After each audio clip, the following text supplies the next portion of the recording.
Yes, and I know we have our next speaker also here and ready. I see Dr. Judy Ho right here. So let's get ready for that next session. I'm gonna do again a quick intro to Dr. Ho, and then we will take it forward. So, welcome, Dr. Ho. It's nice to have you back here. Dr. Judy Ho, clinical and forensic neuropsychologist, professor, and author of The New Rules of Attachment and Stop Self-Sabotage. She kind of works very closely. She actually is a professor at Pepperdine University. She's also the host of the Savvy Psychologist podcast.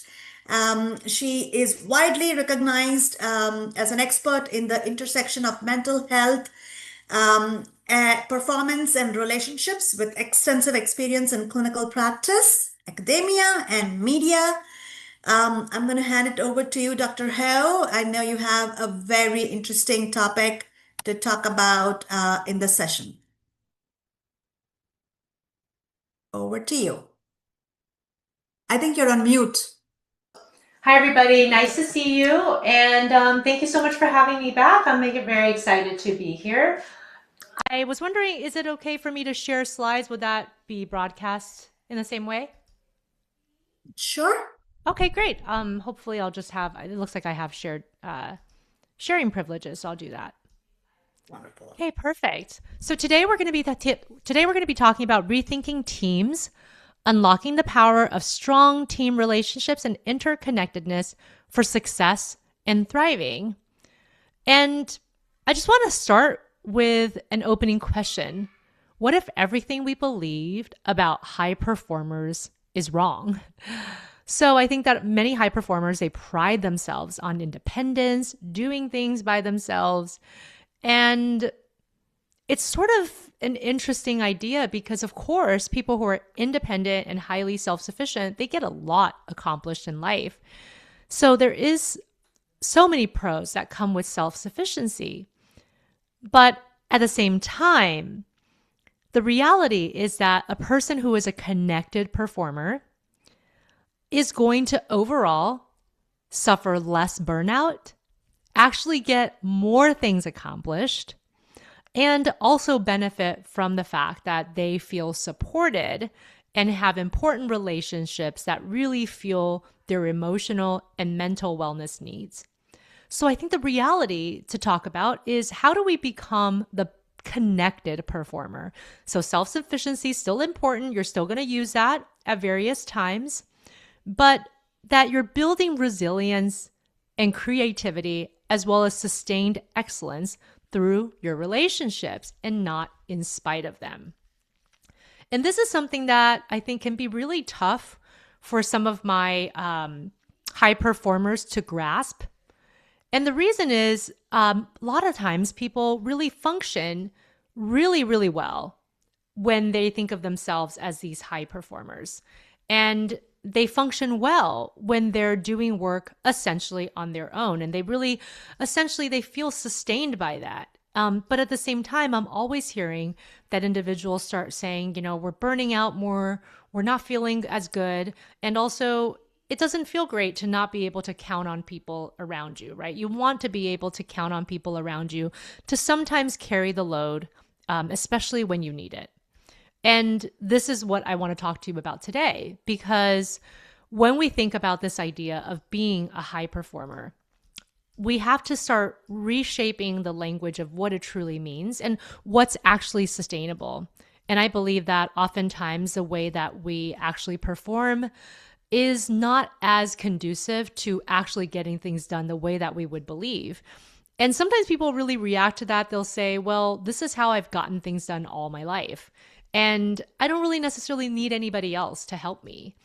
But I want to remind everybody here that we're actually social beings. We are built this way. This is our evolutionary biology. This is the way that we are actually built.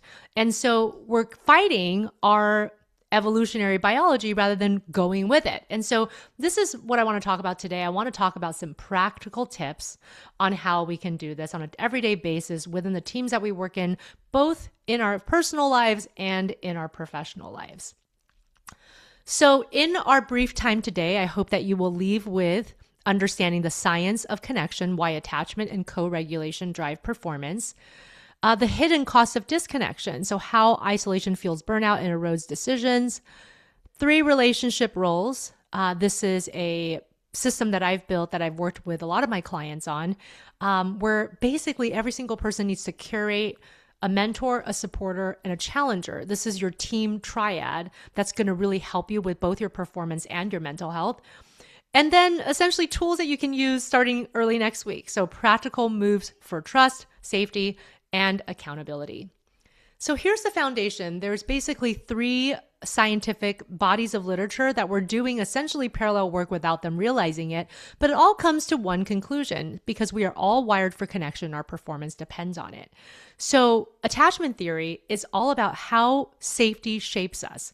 Our early bonds establish how we trust, take risks, and recover from setbacks. And these are patterns that we carry into our adult interactions, including our teamwork. The field of neuropsychology has done many studies on the social brain. And what researchers have realized is that the brain processes social pain like physical pain. So connection literally calms the nervous system. And we find this to be true. And it makes sense because your brain cannot be in fight or flight all the time. And when we are alone, whether metaphorically, emotionally, or physically, your body and your mind start to go into high alert because, again, we are meant to thrive around others. That's how we've survived over all the centuries. And so when you are alone for too long, you actually have a really hard time getting into that rest and digestion phase, which is necessary for all of us to continue to survive and thrive. And finally, the field of performance psychology is all about how do we sustain excellence over a long period of time. And what the research has shown is that top performers are not lone wolves. They have networks of support, challenge, and recovery built in. And what we found in the field of sports psychology is that we need that for all of our elite athletes. They have to have these structured infrastructure around them so that they are going to be able to perform at their best in whatever sport they do. I want to talk about the cost of disconnection next. So generally, what we find is that there's 2 times higher burnout reported on lower connection teams. These are teams that are not regularly in conversation, regularly having synchronous time, being able to actually talk to one another. And even if you're working virtually, this idea of having synchronous time instead of everything through an email or through a Google Doc is very, very important. Disconnection isn't neutral. So when teams operate in isolation, as I mentioned before, the nervous system stays in a low-grade threat mode. There's kind of this fight or flight feeling that happens when you're in isolation. So what happens? Decision-making becomes impaired, creativity drops, and more mistakes tend to happen in isolated teams. So there's a book called The Body Keeps Score. It's a great book if you want to learn about trauma and its effects on the body and the mind. But I would like to extend that and say, yes, the body keeps score of stress and trauma, but so does the team. The team will absorb a stress and trauma, especially if you're too isolated. So what is co-regulation? You may have heard of ideas like self-regulation and self-coping, and all of that is still important to develop, but we also need to, at the same time, develop co-regulation. And this is how nervous systems sync up at work. When one regulated person can settle a room, when a steady colleague helps another person think clearly under pressure, that's all co-regulation, and it's not very hard to achieve. What we find is that when we start to lean on one another for coping, for problem solving, for feeling well, we tend to have sharper decisions because stress narrows our thinking, but a regulated team will widen our decision making. We also become more creative. We have more ideas. People talking about their ideas will help you with your idea development. As I mentioned earlier, there's lower burnout because of the shared load on the nervous system.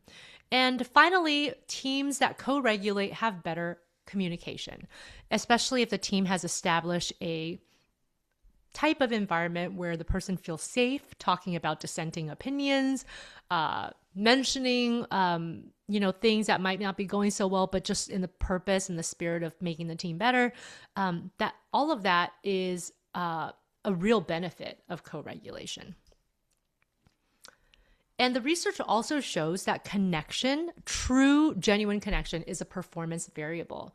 So, on teams with high psychological safety, they're 5 times more likely to perform well, 76% more likely to be engaged when employees feel a sense of belonging to their teams, and a 50% lower turnover risk because their strong workplace relationships, including friendships and collegial work relationships, makes them feel committed to the team, and it makes it harder for them to leave for any haphazard reason. They're kind of all really bought in essentially to a team approach.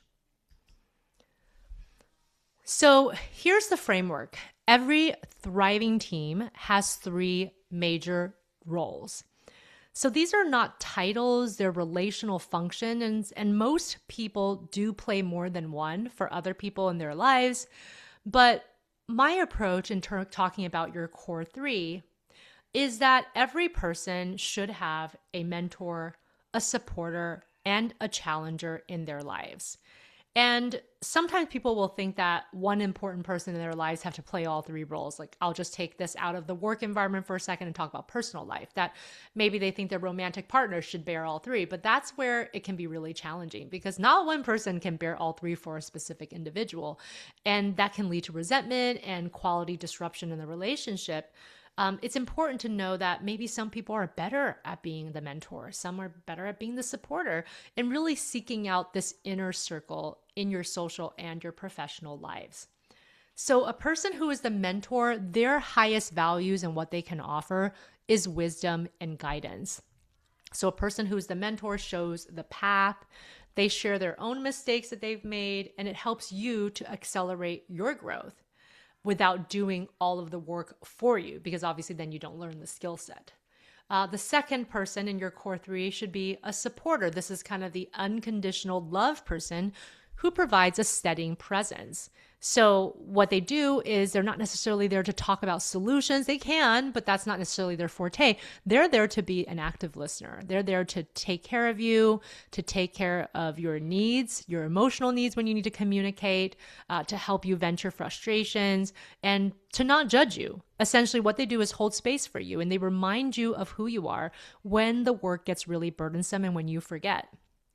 The third role is the challenger. This is the person who provides constructive friction. So what does that mean? That means that this is your honesty person. This is not your yes person. This is a person who might push back with care. They might ask questions no one else will because they trust that the relationship will survive that.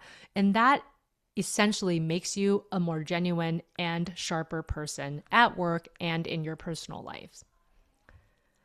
So a little bit more of a deeper dive into each of these roles. And as I'm talking about, I'd love for you to start thinking about, well, do I have a mentor already in my life? Do I need a mentor? Where might I look for one? And also for people who might say, well, that feels really daunting. The idea is that you're only looking for these 3 roles. And they don't have to be your forever mentor person. It could just be for this season of your life. And the reason why I feel like the core 3 is so important is that it's 3 people. It's not 100, it's not 10. So with some curated care and attention towards this idea, everyone should be able to achieve all 3 in their inner circle. So the mentor is a person who has wisdom, who provides confidence, who translates their own experience into transferable patterns, and for a person who normalizes their own struggles. So they'll share their failures with you honestly. And they may ask you developmental questions instead of readily giving you answers. Think of that really great teacher you've had in your past who they're not letting you take the easy way out. They want you to critically think about something, but they're there to encourage you and to ask those types of questions. The mentor can also be the person who opens doors and makes introductions. So if you're talking to a mentor, a question might be, well, tell me the last time you remember making a mistake, or tell me about a time when you got this wrong. How did you cope with it? And through them sharing their experiences in a genuine way and authentically, it can really help with your own development. The second role is the role of the supporter. This is a person who, as I mentioned, is your unconditional support person. They're listening to you without rushing to fix. When you're with a person like this, you feel heard. You feel like someone understands you. They're also the kind of person who notices when someone seems a little bit off and they'll check in with you like, wow, they've been isolating a bit. I haven't heard from them in a couple weeks. That's not normal. And they'll be the ones to reach out.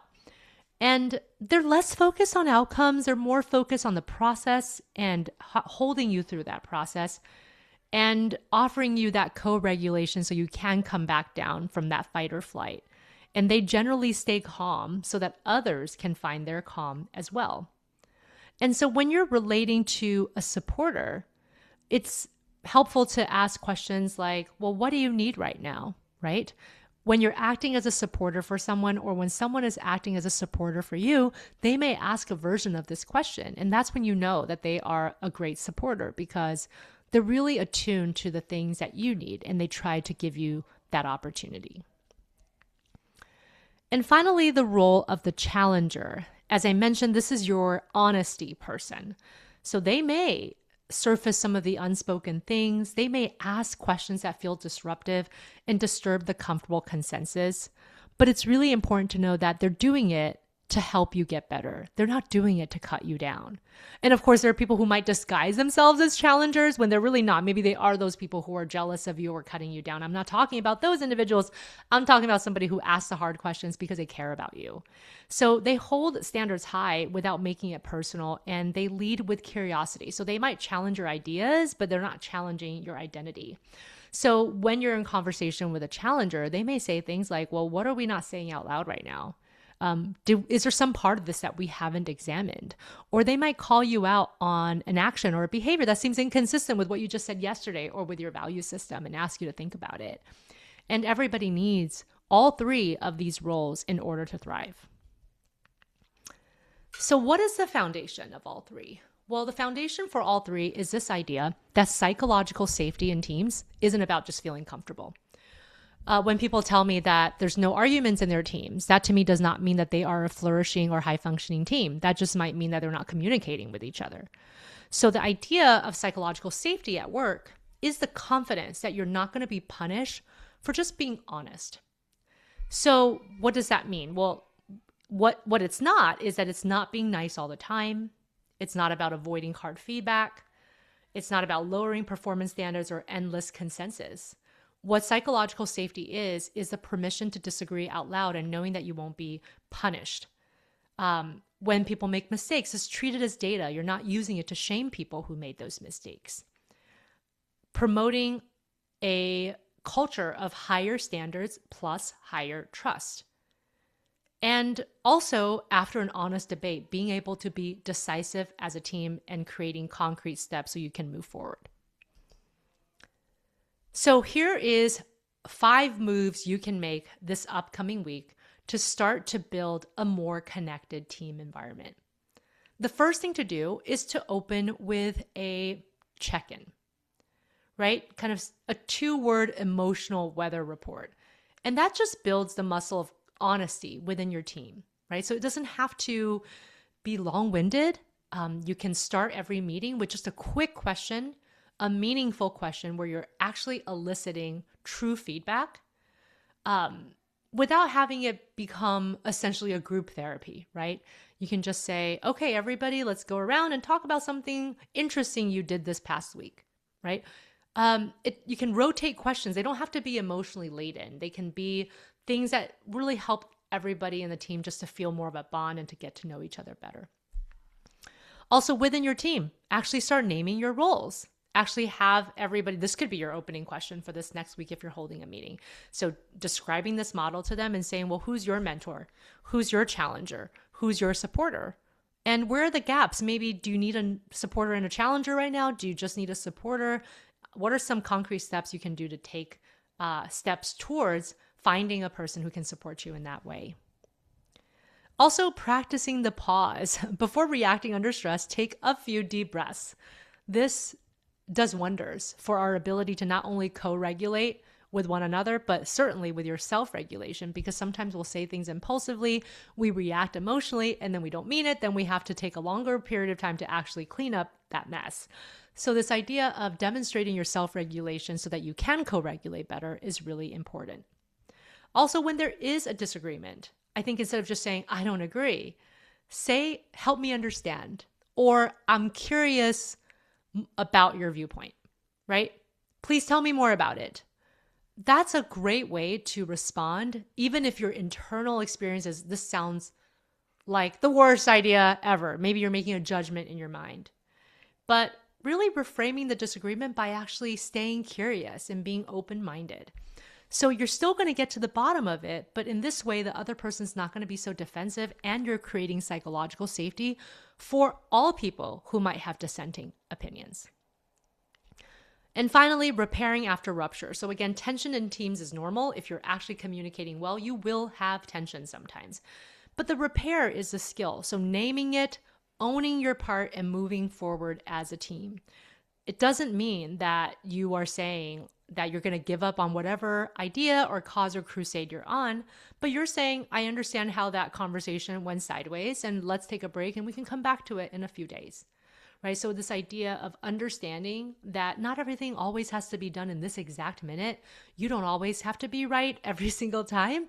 And also, even if there is tension, it doesn't have to be dealt with right away where everyone feels comfortable immediately. Sometimes it takes a few days before people start to feel a little better.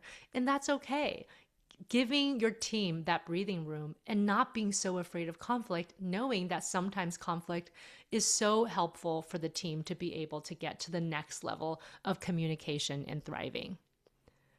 So, the takeaway is that if you are a high performer, if you are someone who is a perfectionist, if you are somebody who generally is type A, you like everything to be extremely organized, and you want and try to cultivate self-sufficiency at all costs, remember that connection isn't soft. It's how we're built. It's a necessary ingredient and skill that we all have to work on. And it's actually the most important infrastructure of high performance in individuals and in teams. Great, great. Thank you, Dr. Ho.